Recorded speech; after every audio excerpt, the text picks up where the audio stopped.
bisa masuk ke dalam tahap-tahap berikutnya. Yohanes 6 ayat 44.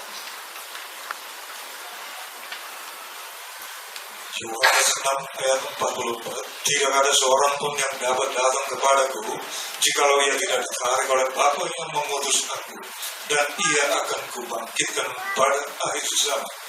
Saudara kan ditarik, saudara kan udah ditarik nih sama Bapa di surga, supaya saudara datang kepada Yesus. Saudara ditarik supaya saudara datang pada Yesus. Saya luar biasa tadi pagi, saya luar biasa, saya baca Efesus 1 ayat 4. Paulus mengeluarkan satu komentar yang ekstrim. Paulus telah mengeluarkan satu komentar yang ekstrim tentang siapa kita. Efesus 1 ayat 4. Efesus 1 ayat 4. Sebab di dalam Dia Allah telah memilih kita sebelum dunia dijadikan.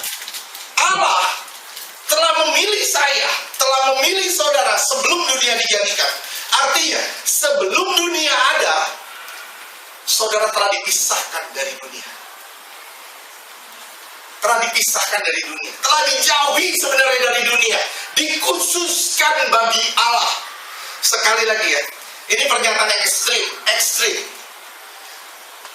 Saudara telah dipisahkan dari dunia dan dikhususkan bagi Allah sebelum dunia dijadikan.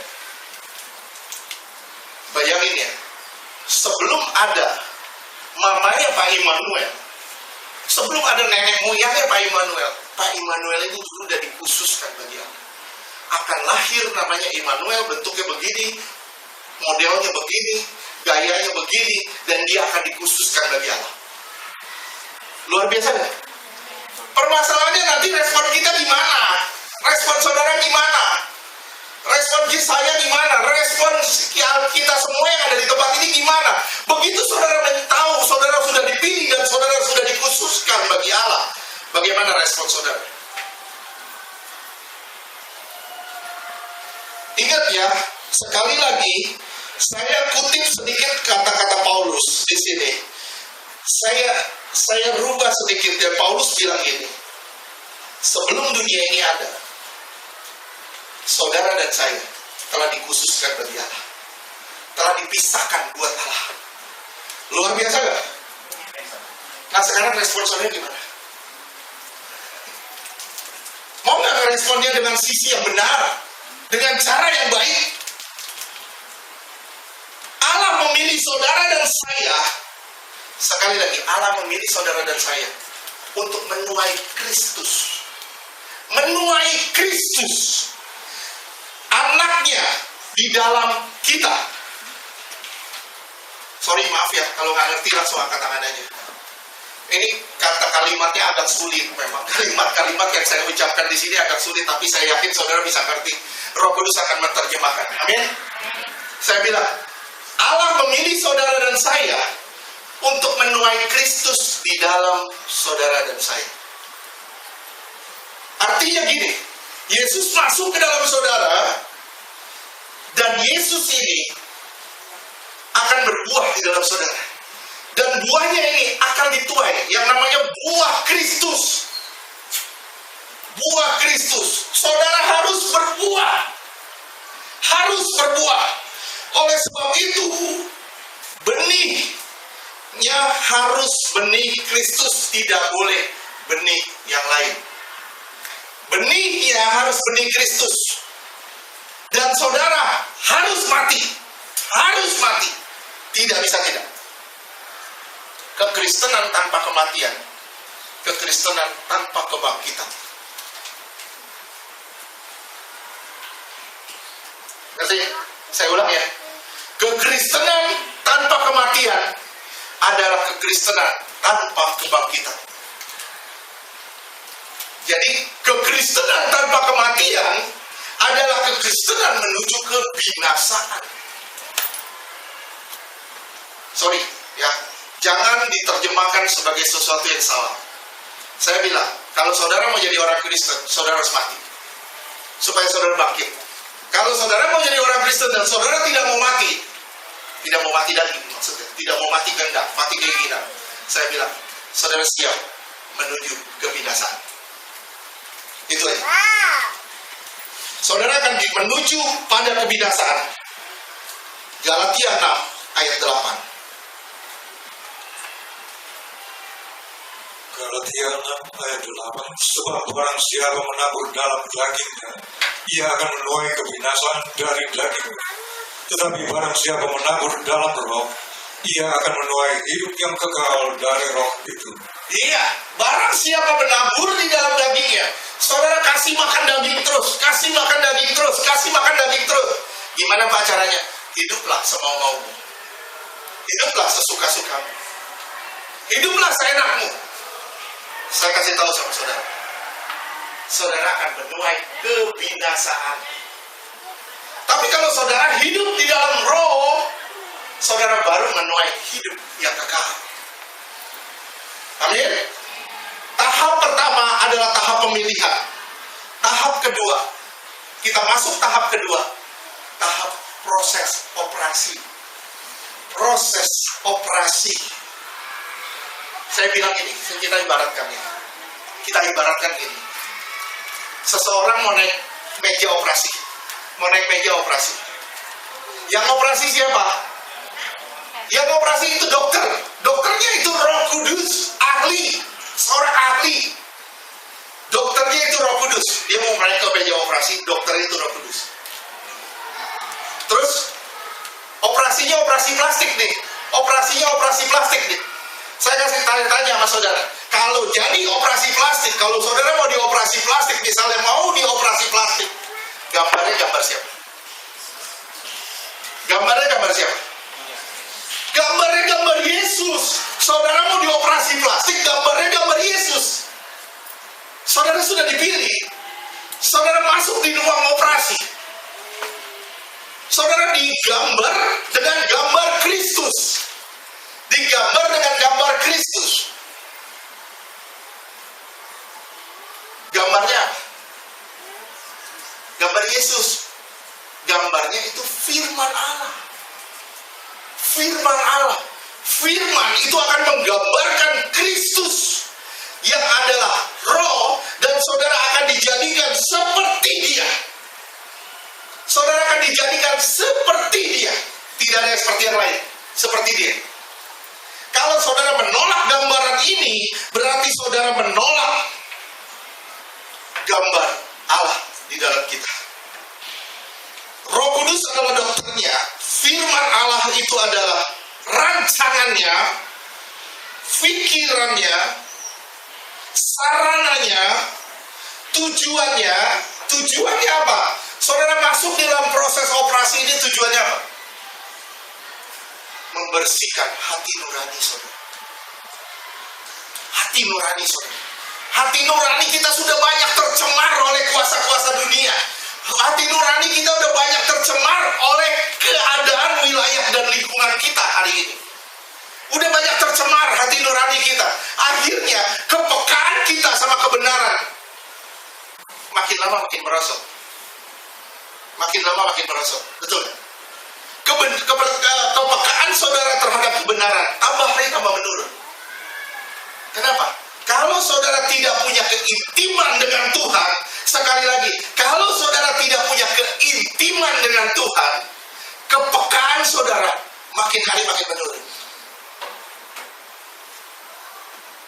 Saudara gak pikir jadi berkat buat orang. Saudara gak akan bisa jadi berkat buat orang. Betul? Saudara akan dijauhi oleh orang-orang. Kenapa? Karena siapapun yang berdekatan dengan saudara akan merasa terluka oleh saudara. Orang-orang yang dekat saudara akan merasakan tajamnya saudara. Tajam bukan arti kebenaran. Tajam dalam arti kefasikan. Dan orang begini, saya bilang, tidak pernah akan jadi berkat buat orang. Roh Kudus bawa saudara ke meja operasi. Saudara siap diproses, digiling. Hati nurani saudara mau dibersihkan. Saya kasih contoh deh. Di penginjilan. Contohnya dalam tahap penginjilan. Carol sudah dipilih sama Tuhan sejak dunia sebelum dijadikan. Saya injilin dia. Dia tolak saya. Dia tolak saya. Saya tanya sama saudara, Roh Kudus sudah kerja belum dalam dia? Sudah kerja belum dalam dia? Sudah kerja di dalam dia. Tapi gimana? Dia menolak saya. Apakah tidak akan berbuat? Saya bilang ya sama saudara ya, kalau saudara terus kawal dalam doa, kawal terus dalam doa, pasti suatu hari Carol akan berbuat. Pasti Carol suatu hari akan berbuat. Tapi kita mau nanam dulu. Pada saat kita menanam benih ini, pada saat kita menanam benih ini, mungkin kita akan ditolak. Kita akan dijauhi sama Carol. Carol akan bilang sama saya, wah, Kak Ferdi itu gimana? Wah, jangan deket-deket sama dia.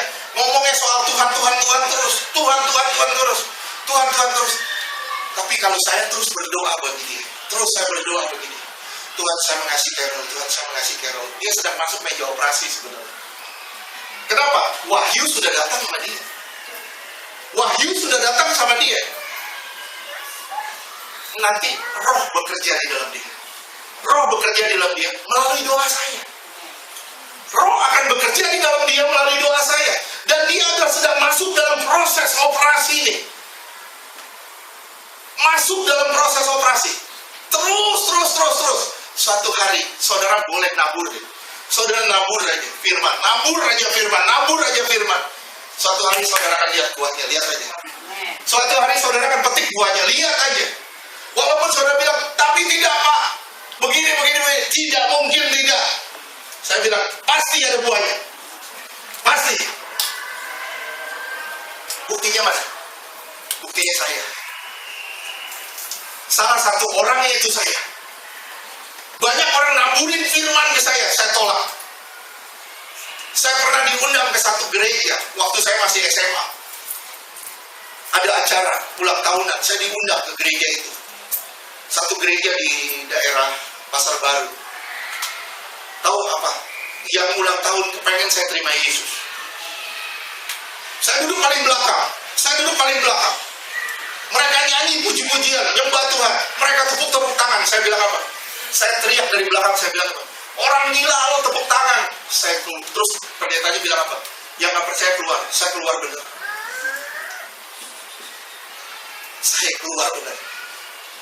Saya tahu apa yang terjadi. Siapa percaya saya jadi hamba Tuhan hari ini? Siapa yang percaya saya melayani Tuhan hari ini? Kalau kehidupan saya masa lalu seperti itu. Itu buah loh. Buah yang ditanam orang. Walaupun orangnya tidak pernah ketemu lagi sama saya. Tapi buahnya telah berbuah di dalam saya. Saudara silakan tanam aja. Saudara ngomong aja firman Tuhan sama orang. Tanpa saudara sadar, dia sedang dibawa di meja operasi. Dia sedang diproses sama Tuhan. Dia sedang dibentuk. Wahyu sudah masuk ke dalam dia. Saudara terus kawal dalam doa. Tinggal roh bekerja di dalam dia. Sampai dia tidak bisa lagi selain mengangkat tangan sama Tuhan. Tuhan saya nyerah sama Tuhan. Itu prosesnya. Ini proses. Tahap kedua, saudara masuk dalam proses operasi. Filipi 2 ayat 12 dan 13. Filipi 2 ayat 12. Hai saudara-saudaraku yang kekasih, kamu senantiasa taat, karena itu tetaplah kerjakan keselamatanmu dengan takut dan gentar, bukan saja seperti waktu aku masih hadir, tetapi terlebih pula sekarang waktu aku tidak hadir. Terus, karena Allah yang mengerjakan di dalam kamu, baik kemauan maupun pekerjaan menurut kerelaan. Allah pasti mengerjakan sesuatu di dalam saudara supaya saudara berbuah. Tapi permasalahannya adalah respon saya atau respon saudara.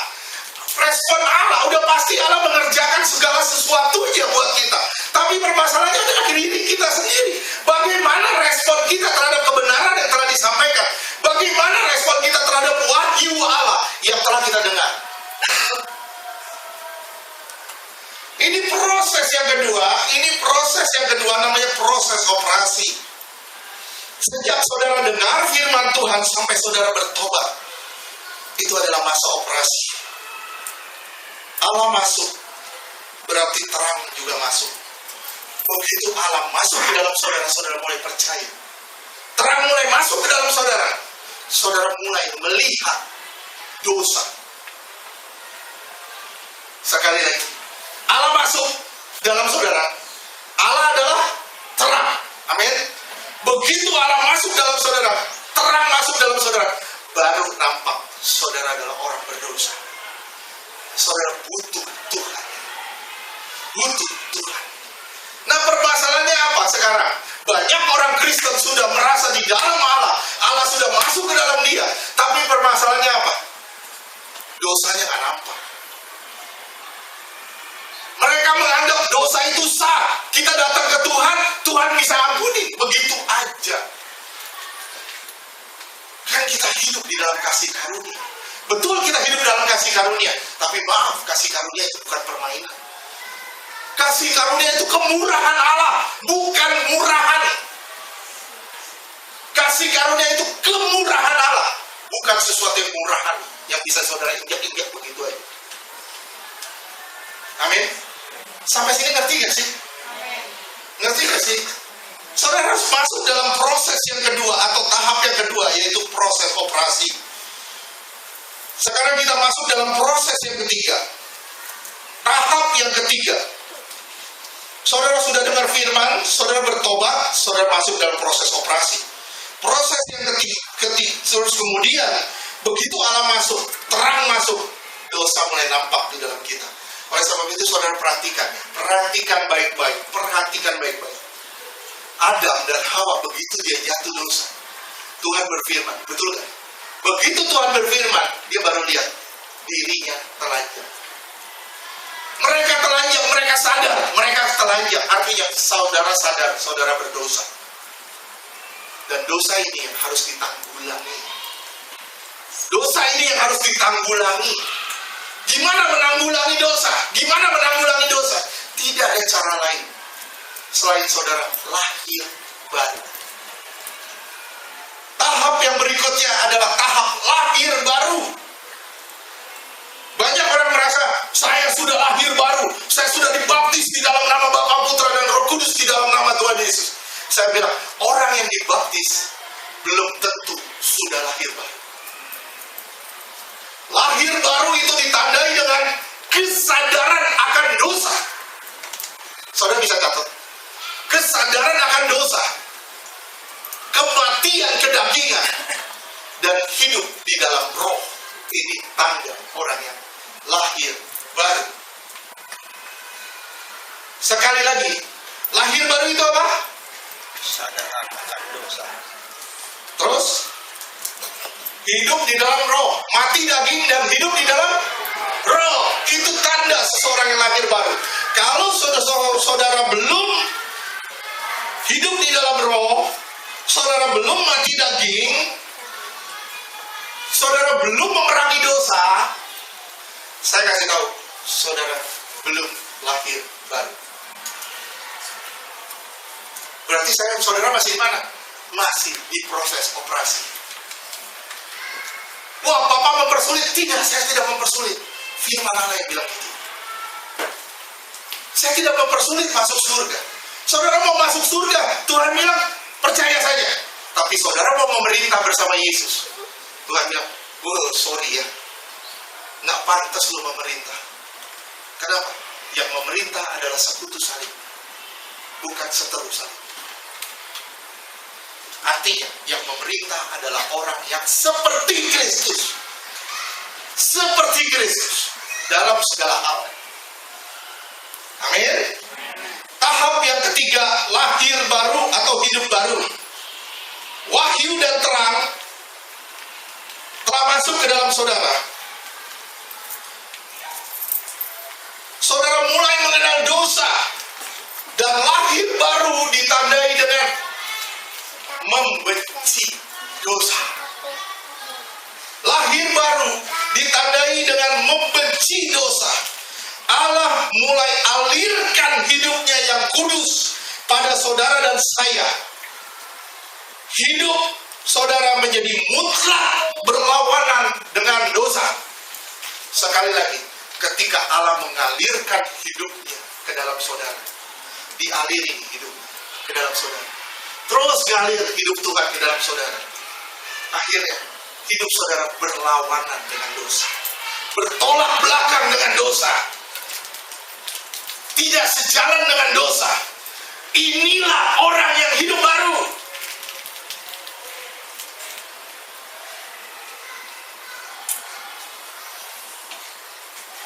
Jadi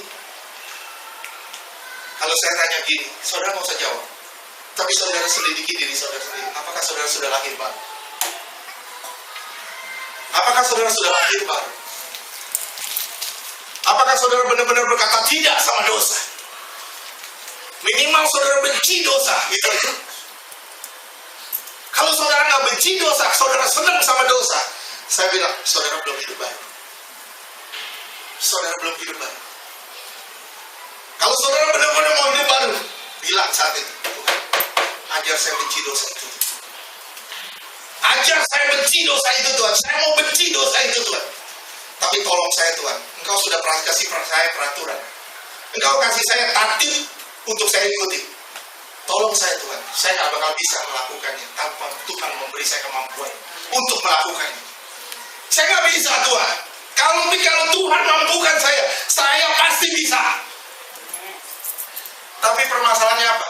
Banyak orang diberi kemampuan, tapi dia tidak mau masuk dalam proses dimampukan. Kenapa? Karena pada dasarnya dosa itu enak. Sekali lagi, pada dasarnya dosa itu enak. Enak gak dosa? Enak. Bikin dosa enak. Gosip enak gak? Gosip enak gak? Gosip enak. Dosa enak. Tapi lihat dampaknya. Dampak dari dosa apa? Saudara perhatikannya. Dampak dari dosa nih. Dampak dari dosa. Allah bilang apa sama Daud? Keturunanmu, karena engkau hidup menurut peraturanku, keturunanmu akan berkuasa, memerintah, kerajaanmu kekal. Coba lihat dosa. Karena dosa Salomo, apa yang terjadi? Kerajaan terbelah dua. Hancur. Kok bisa gitu ya? Kenapa ya? Saya cuma bilang, dosa itu menghancurkan. Dosa itu memecah suatu kesatuan. Dosa itu memecah suatu persekutuan. Persekutuan apa? Persekutuan antara saudara dengan Allah. Dipecah. Oke? Sampai sini ngerti? Tuhan mau saudara hidup baru, hidup kudus. Tuhan mengalirkan dirinya ke dalam saudara. Oleh sebab itu saudara mutlak harus hidup berlawanan dengan dosa. Matius 6 ayat 23.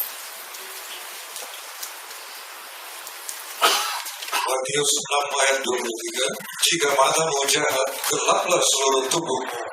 Jadi jika terang yang ada padamu gelap, betapa gelapnya kegelapan itu. Betapa gelapnya kegelapan itu. Kalau matamu sudah gelap, gelap seluruh tubuh. Kalau engkau tidak bisa melihat kebenaran lagi, tidak melihat jalan Allah, saya kasih tahu, saudara sudah hidup di dalam kegelapan. Pertanyaan saya sama saudara, saya beberapa kali saya udah ngomong, tapi saya ingatin terus menerus. Apakah saudara sudah hidup di dalam Kristus? Amin. Amin. Sekarang kalau saudara hidup di dalam Kristus, harusnya saudara menyerap Kristus. Saudara menyerap Kristus. Gimana cara menyerapnya? Karakter, sifat Kristus ada di dalam saudara. Karakter, sifat Kristus ada di dalam saudara. Saudara bilang saya di dalam Kristus, tapi saudara nggak menyerap Kristus, berarti saudara belum di dalam Yesus. Wah Pak, jadi tambah sulit. Ya, saya bilang saya tidak mempersulit. Saya pun tidak mempermudah. Apa yang saya sampaikan di sini, ini koridor Allah. Kita masuk dalam kebenaran yang sungguh-sungguh. Tapi Pak, kayaknya Tuhan gampang banget. Tuhan mati di kayu salib, selesai sudah. Bagi Tuhan selesai sudah. Tapi kalau kamu tidak datang pada salib, engkau tidak ditanggulangi oleh salib. Saya kasih tanda kutip kata ditanggulangi oleh salib. Salib, saudara datang ke salib, saudara baru bisa ditanggulangi oleh salib, dikikis, diproses sama salib. Tapi kalau saudara datang ke salib dan saudara tidak berubah, berarti saudara menolak penanggulangan Allah di dalam salib. Amin. Galatia 4 ayat 19.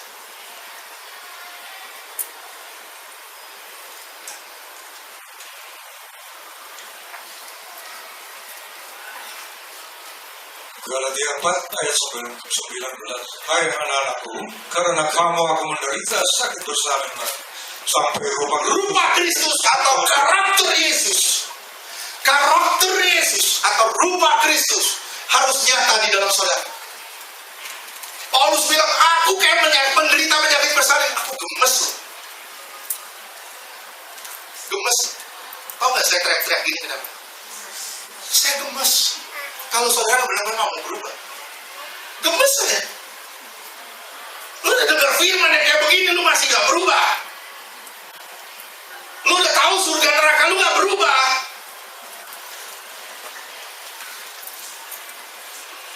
Saudara tahu neraka itu ada, dan neraka itu upah. Surga juga upah.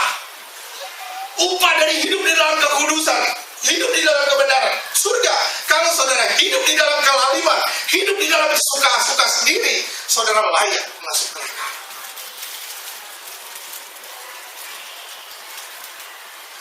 Saya rindu loh, saudara benar-benar mengalami transformasi kehidupan. Transformasi kehidupan dari manusia lama menuju manusia baru. Karena wahyu telah masuk ke dalam saudara, terang juga sudah masuk ke dalam saudara. Kalau terang sudah masuk ke dalam saudara, berarti saudara harus berjalan di dalam terang yang sebenar-benarnya. Kalau saudara bilang, saya sudah menyatu dengan Yesus, saya sudah berjalan di dalam terang, yuk jalan masih ke kiri ke kanan, yuk jalan masih semau-maunya.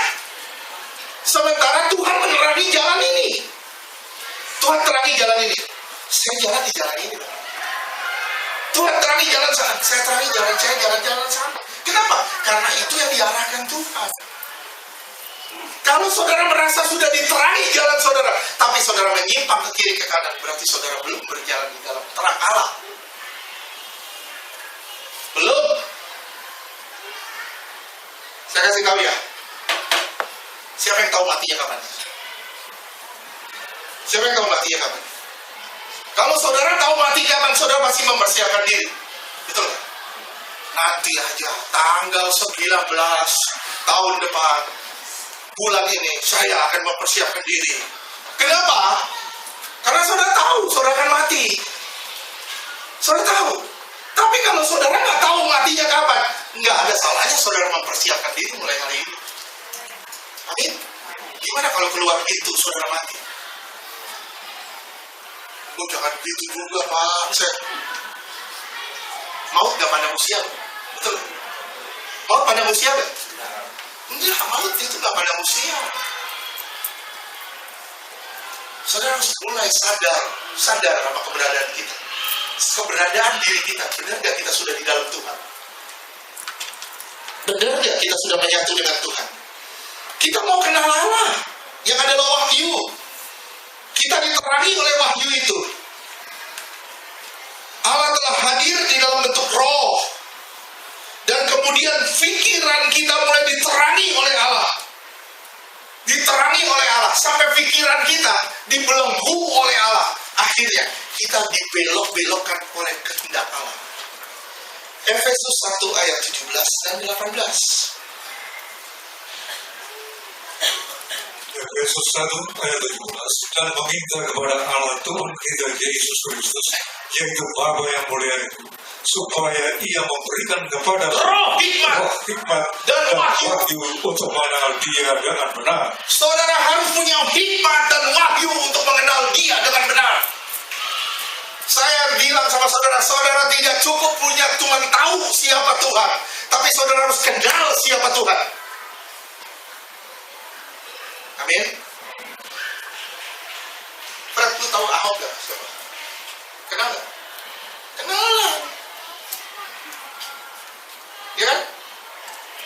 sifatnya kayak apa? Karakternya seperti apa? Ya, mau tahu?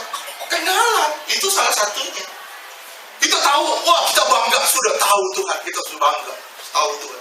Enggak cukup bangga. Kalau saudara belum kenal dia, you harus kenal dia benar-benar. Sifatnya, karakternya, pikirannya, perasaannya, kita harus kenal. Kalau kita kenal dia, baru kita tahu, oh Tuhanku seperti ini. Tuhanku seperti ini. Saudara taunya apa? Taunya cuma firman Tuhan, Tuhan baik, Tuhan mengampuni dosa, Tuhan memberkati saya, Tuhan ini. You nggak tahu Allah itu adalah api yang menghanguskan, betul? Betul nggak? Kita kan bisa buang firman Tuhan begitu aja. Saudara pelajari. Di Wahyu itu dibilang, dari sini ke atas, itu seperti pelangi. Dari sini ke bawah, itu seperti bara api. Seperti tembaga yang membara. Artinya apa? Kalau saudara lihat di sini, saudara akan lihat kasihnya yang luar biasa. Kalau saudara lihat ke bawah, saudara akan lihat penghukumannya yang luar biasa. Oleh sebab itu, Tuhan bilang apa? Rasakan, nikmati kasih dan kuasanya. You mau tahu kasihnya, you juga harus alami kuasanya. Amin? You mau tahu kasihnya aja, you nggak mau alami kuasanya. Saya bilang, Kristen macam apa ini? Nggak dewasa. Saudara, saya kasih tahu ya, saudara tidak pernah akan dewasa kalau saudara tidak pernah mau berubah pola pikir saudara. Belajar firman yang benar, hidup di dalam kebenaran, dan berjalan di dalam kebenaran, baru saudara mengalami perubahan hidup. Terus Efesus 1 ayat 18, dan supaya ia menjadikan mata hatimu terang, agar kamu mengerti pengharapan apakah yang terkandung dalam panggilannya. Saudara tahu nggak pengharapan apa yang terkandung di dalam panggilannya? Kemuliaan. Kemuliaan. Artinya apa? Saudara akan dipermuliakan. Bayangin, bisa bangga nggak kalau saudara diundang sama Ratu Elizabeth dan saudara akan diberi gelar Sir? Tahu Sir? Jangan cuma dangdut Sir gitu. Sir, artinya Tuan. Saudara dikasih julukan Tuan di situ. Saudara akan dipermuliakan kan? Bangga nggak saudara? Bangga. Kenapa? Pasti ada upahnya. Gara-gara ini saya dapat gelar Tuan. Nah, Tuhan mempersiapkan saudara untuk dipermuliakan. Tapi permasalahannya apa? Mau nggak saudara sampai ke tahap dipermuliakan? Mau dipermuliakan? Harus ada yang dikorbankan. Apa yang dikorbankan? Siapa kau? Itu yang harus dikorbankan. Sekali lagi, apa yang harus dikorbankan? Siapa saya? Supaya apa? Supaya hidup siapa dia. Orang yang memiliki wahyu tentang Kristus, pikirannya diterangi, dan pikirannya telah diterangi, adalah orang yang tidak kompromi pada dosa. Sekali lagi, orang yang memiliki wahyu tentang Kristus dan pikirannya telah diterangi adalah orang yang tidak lagi kompromi dengan dosa. Paulus contohnya, dia kenal siapa Yesus, dia tak kompromi sama dosa. Betul gak? Wah, ada orang ngasih pengajaran yang salah, dia tentang lo. Dia tentang lo. Ada orang yang begini, dia tentang lo. Kenapa? Dia tak kompromi sama dosa. Dia tak main-main sama dosa. Nah, berapa banyak orang Kristen saat ini main-main sama dosa dan kompromi di dalam dosa. Padahal saudara sudah ditegur loh. Sudah ditegur. Udah sakit, udah begini. Gak mau berubah juga. Tuhan bilang capek deh. Untuk Tuhan gak pernah ngomong capek deh. Bayangin kalau Tuhan ngomong capek deh, pasti orang udah masuk neraka. Tuhan tetap sabar loh. Sabar, dia tunggu saudara berubah. Dia tunggu saya berubah. Terus dia sabar. Dia sabar. Sampai kapan kesabarannya? Sampai kapan kesabarannya?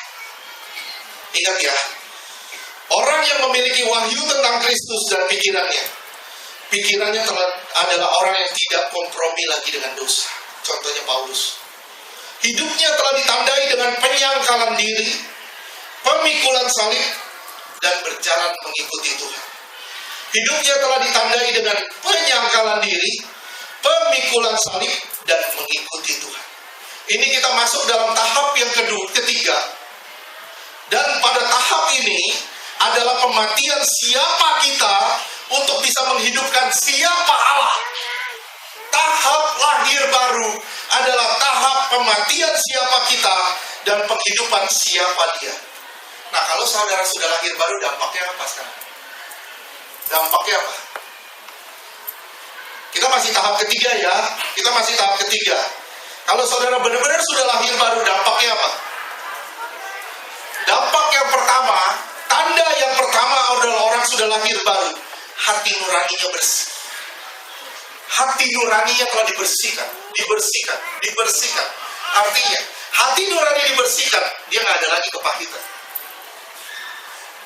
Dia nggak ada lagi sakit hati. Dia nggak ada lagi iri hati. Dia nggak ada lagi dengki sama orang. Bahkan dia nggak ada lagi untuk menjauhi orang lain.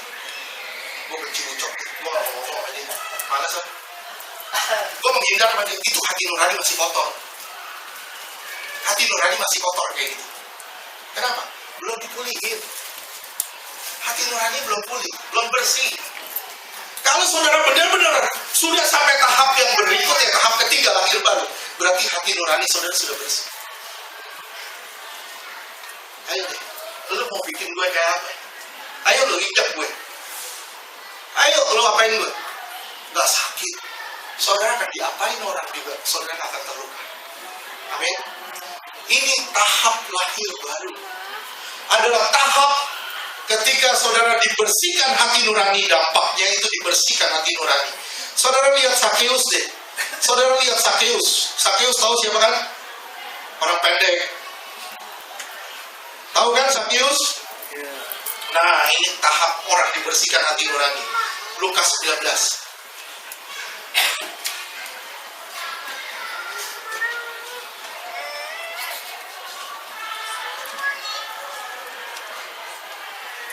Lukas 19 ayat 8. Lukas 19 ayat 8. Tetapi Sakeus berdiri dan berkata kepada Tuhan, Tuhan, setengah dari milikku akan kuberikan kepada orang miskin, dan sekiranya ada sesuatu yang kuperas dari seseorang, akan kukembalikan 4 kali lipat. Iya, sekarang saudara lihat ya, jangan langsung ke sini. Saudara lihat mulai dari ayat ke-6,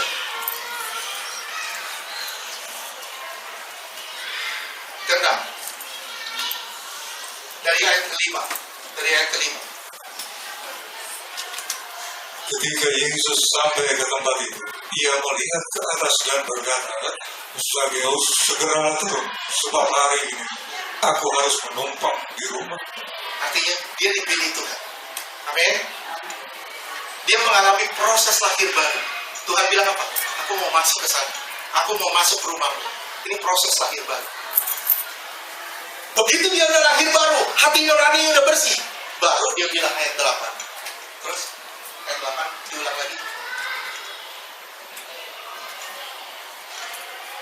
Tetapi Sakeus berdiri dan berkata kepada Tuhan, Tuhan, setengah dari milikku akan kuberikan kepada orang miskin, dan sekiranya ada sesuatu yang kuperas dari seseorang, akan kukembalikan 4 kali lipat. Orang yang hati nuraninya bersih adalah orang yang memberi buat Tuhan. Saya nggak bilang uang, saya nggak bilang materi, saya nggak bilang apa. Tapi saudara memberikan hidup saudara buat Tuhan, itu bukti hati nurani yang bersih. Saudara memberikan seluruh hidup saudara buat Tuhan, itu bukti hati nurani yang bersih. Saudara nggak akan menahan sesuatu, tapi saudara bilang, Tuhan, apa yang kupunya itu milikmu, punyamu. Nggak ada milikku lagi. Itu kebersihan hati nurani seseorang. Terus Mazmur 16 ayat ke-7.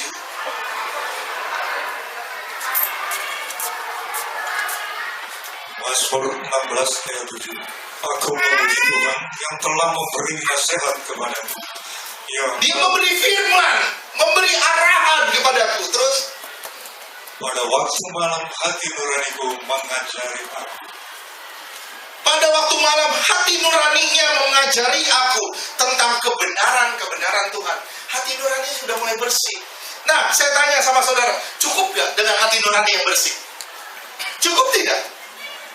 Belum cukup dengan hati nurani yang bersih. Contohnya siapa? Contohnya Ayub. Ayub bersih gak hati nurani? Bersih gak? Dia gak mau lo nyerong ke kiri ke kanan. Gak mau lo nyakitin hati Tuhan. Coba buka di Wahyu 1. Ayub 1. Ayub 1, 4-5.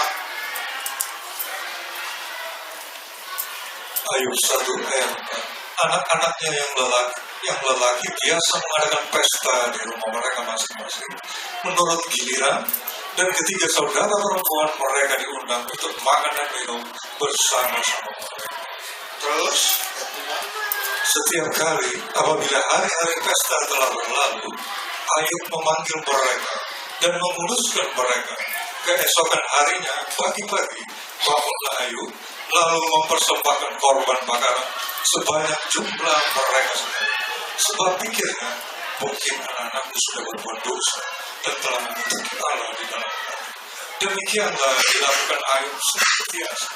ini hati nurani yang bersih belum tentu masuk di dalam pengenalan akan Tuhan.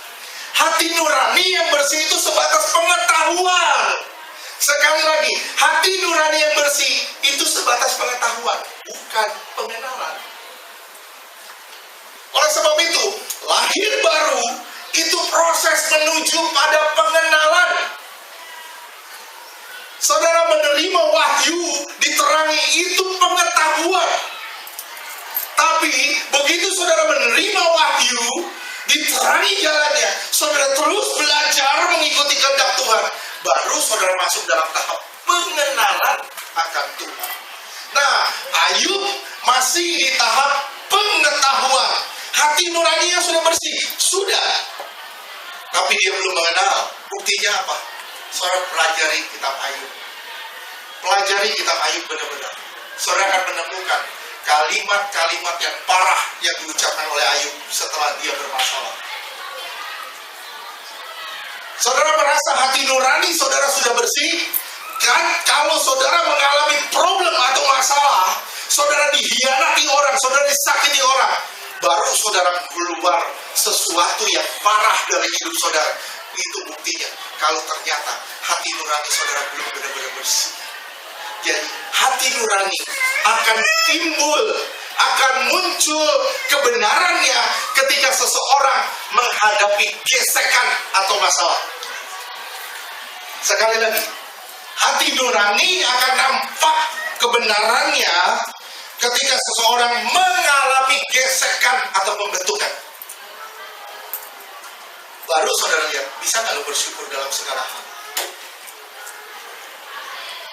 Tapi Pak, suami saya begini, bisa nggak bersyukur? Tapi Pak, istri saya begini, bisa nggak bersyukur? Tapi Pak, keuangan saya begini, bisa nggak bersyukur?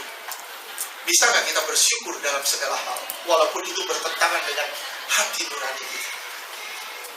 Oke, terus kita lanjutkan. Makasih. Terus kita lanjutkan. Hati nurani akan membawa hidup kita ke dalam Allah. Kita tidak mau lagi, sampai kita tidak mau lagi menyakiti hati Allah. Dan koridornya adalah hati nurani yang bersih. Sampai sini ngerti gak sih? Ngerti gak sih? Kita masih tahap ketiga nih, lahir baru nih.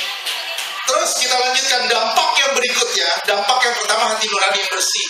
Dampak yang berikutnya adalah muncul ketaatan. Muncul ketaatan.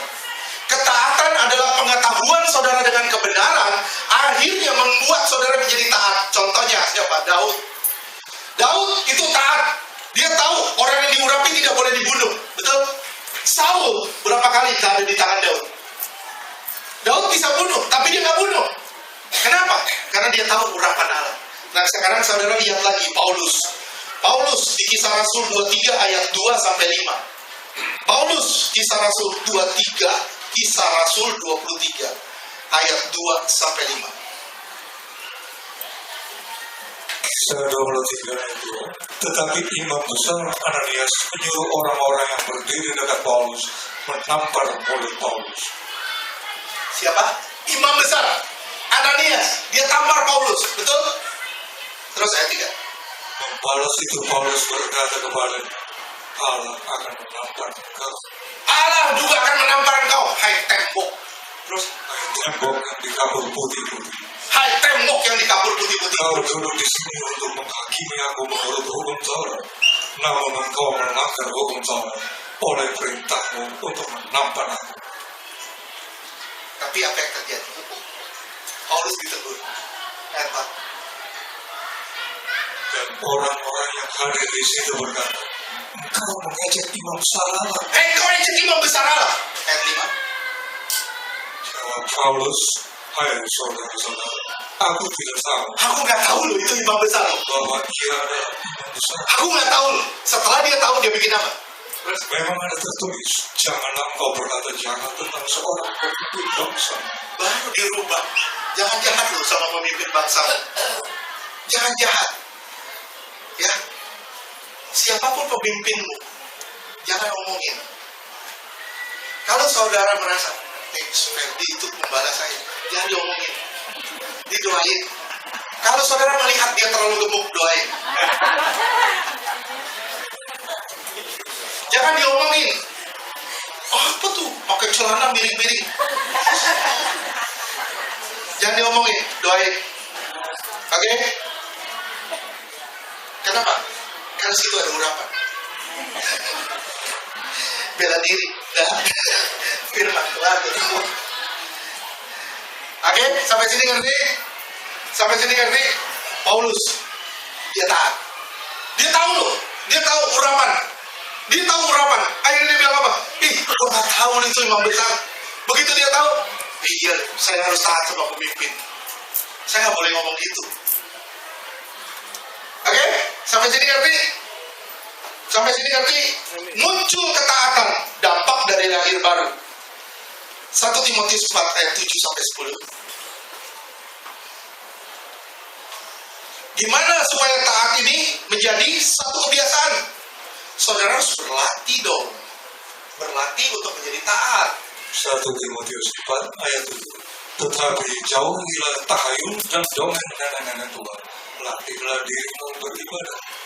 Terus, Latihan badan ini terbatas guna, tetapi ibadah itu berguna dalam segala hal, karena mengandung janji, baik untuk hidup ini maupun untuk hidup yang akan datang. kita baru tahap lahir baru nih.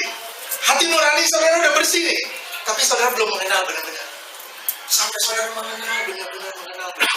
Saudara sudah masuk di dalam tahap ketaatan. Saudara sudah masuk di dalam tahap hati nurani yang bersih. Saudara sudah masuk di tahap yang berikutnya. Belum masuk di tahap berikutnya. Tapi dampak dari lahir baru yang berikutnya itu menyembah. Kehidupan yang menyembah. Hidup kita adalah penyembahan kita bagi Allah. Penyembahan itu kudus gak? Kudus. Penyembahan itu benar gak? Benar. Dan hidup kita ditandai dengan penyembahan kita bagi Allah. Hidup saudara akan menjadi penyembah. Penyembah. Siapa yang bisa menyembah Allah? Adalah orang yang mengetahui kemuliaan Allah, kebesaran Allah, kebaikan Allah, keagungan Allah, dan kekudusan Allah. Orang yang tahu ini baru bisa menyembah Allah. Saudara mau jadi penyembah Allah? Saya nggak bilang saudara nyembah korporat ya, begini ya. Ini namanya nyembah korporat. Nyembah itu di kamar saudara sendiri, saudara nyembah. Itu penyembahan pribadi. Korporat gampang nggak? Korporat gampang nggak? Gampang korporat. Ada musik semua jegat nyembah saudara bisa gampang. Coba di kamar. Coba di kamar. Saudara mau jadi penyembah yang begini, gimana? Saudara harus tahu dulu kebesaran Allah. Saudara harus tahu dulu kemuliaan Allah. Saudara harus tahu dulu keagungan Allah, kekudusan Allah. Kalau saudara kenal siapa Allah, baru saudara bisa nyembah. Saudara baru bisa nyembah Allah. Sekarang pertanyaan saya sama saudara, berapa lama saudara menyembah Allah? Gak usah dijawab. Kita harus menyembah Allah 24 jam dalam satu hari. Tapi permasalahannya, kita banyak memboroskan waktu kita untuk hal-hal yang tidak perlu. Betul gak? Banyak gak kita borosin waktu kita untuk hal-hal yang tidak perlu? Nah, sekarang kita masuk tahap yang keempat. Tahap yang pertama itu pemilihan. Tahap yang kedua itu proses operasi. Tahap yang ketiga itu lahir baru. Tahap yang keempat itu lebih dalam. Keintiman. Tahap keintiman. Nah, tahap yang intim ini tahap yang dimana saudara sama Tuhan sudah tidak bisa dipisahkan lagi. Penyembahan sudah jadi tradisi saudara, sudah jadi kebiasaan hidup saudara. Ketaatan sudah jadi kebiasaan hidup saudara. Pengenalan akan Tuhan sudah jadi kebiasaan hidup saudara. Berkata tidak pada dosa sudah jadi kebiasaan hidup saudara. Hati nurani saudara sudah bersih. Dan yang tahap kelima, saudara masuk dalam keintiman lebih dalam Tuhan. Saudara masuk lebih dalam. Seseorang yang masuk lebih dalam Tuhan membuat dia mengerti kehendak Allah. Seseorang yang masuk di dalam keintiman dengan Tuhan, dia akan mengerti pikiran Allah, perasaan Allah, atau kehendak Allah. Sekarang saudara tahu gak kehendak Allah? Saudara kan punya kehendak sendiri kan? Betul gak? Yang kita mau apa yang terjadi? Terjadilah kehendakku, bukan kehendakmu. Sementara yang Tuhan mau apa? Terjadilah kehendakmu, bukan kehendakku. Apa yang aku mau tidak akan terjadi kalau engkau tidak mau. Tapi kalau engkau mau, jadilah semuanya. Nah, kita belajar berjalan di dalam kehendak Allah. Begitu kita belajar berjalan di dalam kehendak Allah, kita ngerti pikiran dan perasaan Allah. Di sini tahap saudara masuk lebih dalam Tuhan. Lebih dalam Tuhan. Kalau saudara ngerti kehendak Allah, saudara bukan lagi hidup dalam mauku. Bukan lagi hidup di dalam mauku, tapi saudara hidup dalam maumu. Maumu. Orang ini tidak pernah akan kecewa dengan keadaan.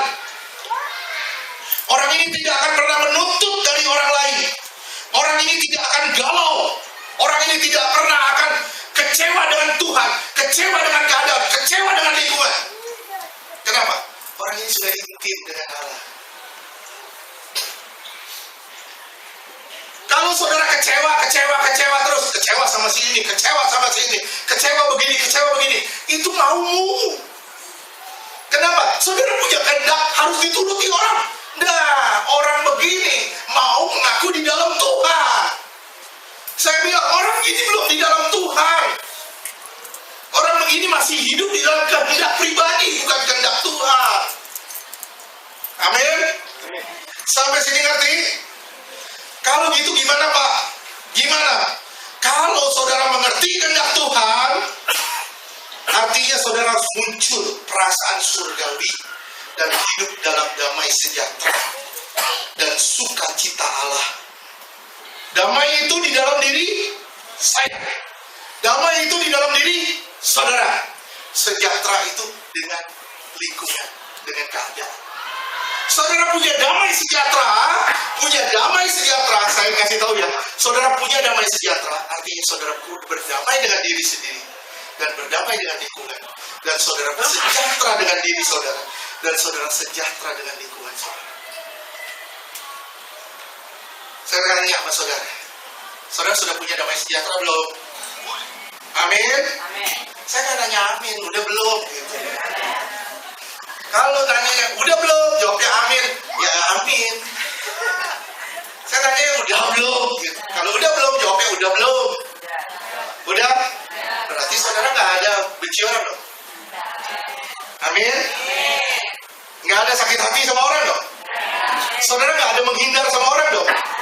Saudara nggak ada menjauhi orang dong? Nggak ada dong? Berarti saudara sudah punya damai sejahtera dong? Kalau damai sejahtera sudah ada dalam saudara, berarti Yesus sudah ada di dalam saudara dong?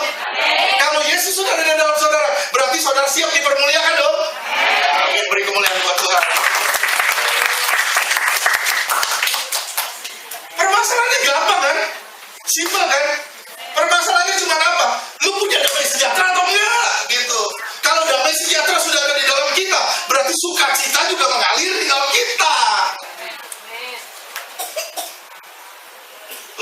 Kita nggak akan dipanggil Mister atau Mrs. Galau lagi. Mrs. Galau, Mr. Galau, kita nggak akan dipanggil itu lagi. Kenapa? Karena damai sejahtera sudah menguasai kita. Artinya kita berdamai dengan diri sendiri, berdamai dengan lingkungan. Kita sejahtera dengan diri kita, dan kita sejahtera dengan lingkungan. Orang yang begini adalah orang yang dewasa di dalam Tuhan. Orang begini adalah orang yang berdamai dengan keadaan. Dan Tuhan mau kita sampai ke situasi tahap kelima ini. Lebih intim, sampai saudara ngerti pikiran dan perasaan. Sekarang kita masuk dalam tahap yang terakhir. Wih, senang deh kalau udah yang terakhir. Saya cukup dimarahi hari ini. Saya terus aja yang gembira Pak pas yang terakhir. Oke, kita lanjutkan. Kita masuk dalam tahap yang terakhir. Tahap yang kelima tadi adalah tahap keintiman atau kedalaman dengan Tuhan. Sekarang kita masuk dalam tahap yang terakhir, yaitu tahap pengubahan menjadi serupa dengan Dia. Tahap di mana saudara berubah hari demi hari, sampai satu hari saudara mirip banget sama Tuhan. Dalam berkata-kata, dalam bertindak, dalam berbuat, berpikir atau apapun, saudara sudah seperti Tuhan. Oke?